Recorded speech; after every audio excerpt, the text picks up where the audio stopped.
అంటే మనకిప్పుడు 20స్‌లో కూడా ఇన్‌ఫర్టిలిటీ ఇష్యూస్ వస్తున్నాయి. అందులో కూడా ఈ కాజెస్ అన్నీ ఉంటాయా? అంటే ఆ ఏజ్‌లో కూడా ఎఫెక్ట్ అవుతారా?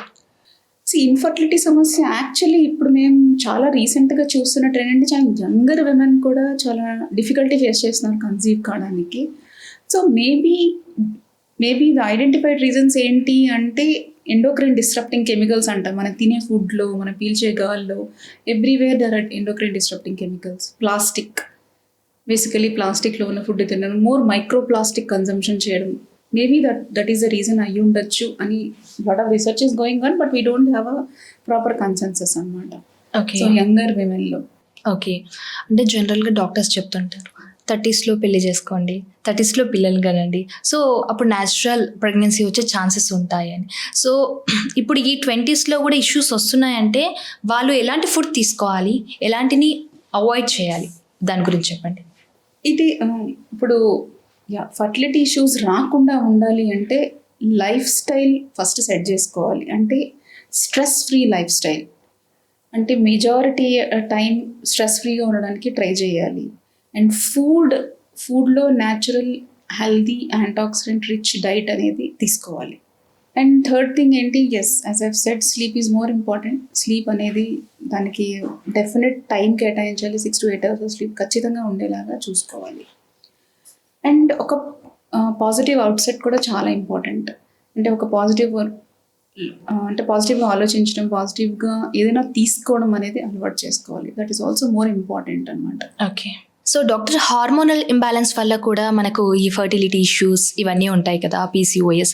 సో అవి మెయిన్ అంటే హార్మోనల్ ఇంబ్యాలెన్స్ రాకుండా ఉండడానికి, ఇఫ్ వచ్చినా కూడా వీటిని ఎలా సెట్ చేసుకోవాలి అంటే న్యాచురల్ వేలో ఫుడ్, దాని ద్వారా చెప్పండి. సో న్యాచురల్ వేలో ఈ హార్మోనల్ ఇష్యూస్ని ఎలా కరెక్ట్ చేసుకోవాలి అంటే మనం మన డైట్లో బేసిక్ మీల్ ప్లేట్లో majority part should be protein and basic part is carbohydrate and antioxidant rich diet include చేసుకోవాలి. ఓకే, మీన్స్ ఎలాంటివి అంటే fruits, fresh fruits and vegetables, berries లాంటివి ఇంక్లూడ్ చేసుకోవాలి. Dry fruits and nuts include చేసుకోవాలి. So ఇవన్నీ antioxidant rich అని మన బాడీలో ఉన్న ఫ్రీ రాడికల్స్ని బయటకి పంపడానికి ఇవి హెల్ప్ చేస్తాయి అన్నమాట. సో ఎప్పుడైతే ఫ్రీ రాడికల్స్ బయటకు పంపడానికి హెల్ప్ చేస్తాయి, మన oocyte క్వాలిటీని, స్పర్మ్ క్వాలిటీని ఇంప్రూవ్ చేయడానికి ట్రై చేస్తాయి.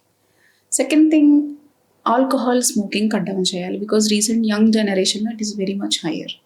సో అవి డెఫినెట్గా తగ్గించాల్సి ఉంటుంది. బికాజ్ అవి కూడా మన బాడీలో ఉన్న టాక్సిక్ రాడికల్స్ని పెంచుతాయి, స్పర్మ్ని, oocyteని ఎఫెక్ట్ చేస్తాయి. ఇవి రెండు main. Sleep as such, stress free lifestyle adopt చేసుకోవాలి. సో ఏపీ అండ్ తెలంగాణలో ఫర్టిలిటీ రేట్ తగ్గుతుంది అని విన్నాను. సో ఇది నిజమేనా? ఎస్, డెఫినెట్లీ నిజమండి. అంటే ఫర్టిలిటీ రేట్ అనేది వరల్డ్ వైడ్గానే తగ్గుతుంది. ఓకే. ఇండియాలో కూడా తగ్గుతుంది. అండ్ అలార్మింగ్లీ ఏపీ అండ్ తెలంగాణలో ఎక్కువ తగ్గుతుంది.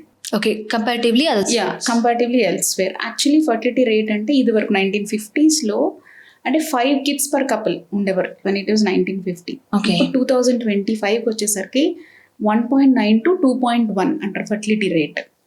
అంటే ఇర్రీప్లేసబుల్ రేంజ్లో తగ్గుతుంది. సో ఈ బర్త్ అనేది ఒక కపుల్కి ఇద్దరికంటే తక్కువ పిల్లలు పుడుతున్నారు అనమాట. ఇట్స్ 1.9 అంటే ఇద్దరికంటే తక్కువ పిల్లలు పుడుతున్నారు అని, అది అలామింగ్గా తగ్గుతోంది.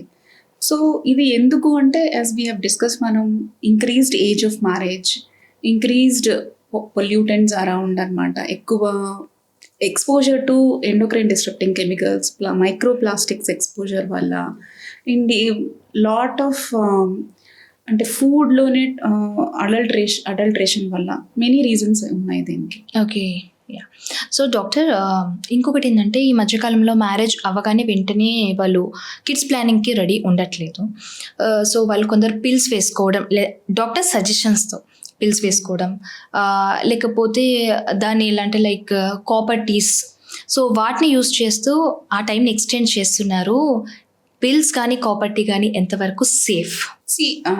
ఫర్టిలిటీ ప్లానింగ్ అనేది ఈ మధ్యకాలం because of education important, yes కరెక్టే, పిల్స్ వాడతారు, బట్ కాపర్ టీ వాడతారు. OC pills are safe. అంటే ఓరల్ కాంట్రాసెప్టివ్ పిల్స్ అంటాము. These are safe to postpone the fertility. But రీసెంట్గా because we have poor fertility trends as a fertility consultant నేనైతే suggest చేయను postponing fertility. Okay. ఎందుకు అంటే yes, మనం age అవుతున్న కొద్దీ మన ఫర్టిలిటీ రేట్ తగ్గిపోతుంది. ఏజ్ అవుతున్న కొద్దీ we can still work and we can earn. Okay. అంటే మనం డబ్బులు పెద్ద అవుతున్నా సంపాదించవచ్చు, కానీ ఫర్టిలిటీ రేట్ ఏజ్ మనం చేతిలో లేకపోతే కన్సెప్షన్లో డిఫికల్టీ వస్తుంది. Okay. So as a fertility consultant I don't suggest postponing fertility అనమాట. ఓకే. యా, యాక్చువల్లీ ఏంటంటే ఈ పిల్స్ విషయానికి వచ్చేసరికి కొందరేమో ఏం సైడ్ ఎఫెక్ట్స్ ఉండవు, బాగుంటుంది వేసుకోండి.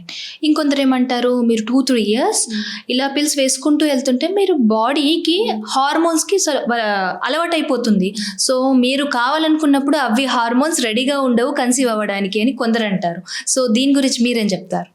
So yeah, fertility OC pills are actually designed for couples who want to postpone the fertility అండి.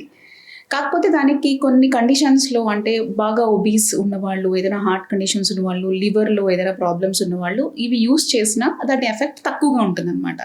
సో అందుకే ఓసీ పిల్స్ అనేవి జస్ట్ మెడికల్ షాప్కి వెళ్ళి తెచ్చుకోకుండా డాక్టర్ అడ్వైస్తో యూస్ చేయడం is a better option. Okay. Yes, long టర్మ్గా యూస్ చేస్తే ఏమవుతుంది అంటే వాటి వల్ల లాంగ్ టర్మ్ సైడ్ ఎఫెక్ట్ ఏ ఉండదు, అది ఫర్టిలిటీని ఏం కట్ చేయదు. కానీ ఫర్టిలిటీ ఇవాల్యుయేషన్ అర్లీ ఏజ్లో చేయలేదనుకోండి, ఇప్పుడు ఫర్ సపోజ్ ఒక కపుల్కి వాళ్ళకి ఏఎంహెచ్ తక్కువ ఉంది, ఎగ్ రిజర్వ్ తక్కువ ఉంది అని తెలియదు, they are continuously using the OC pills.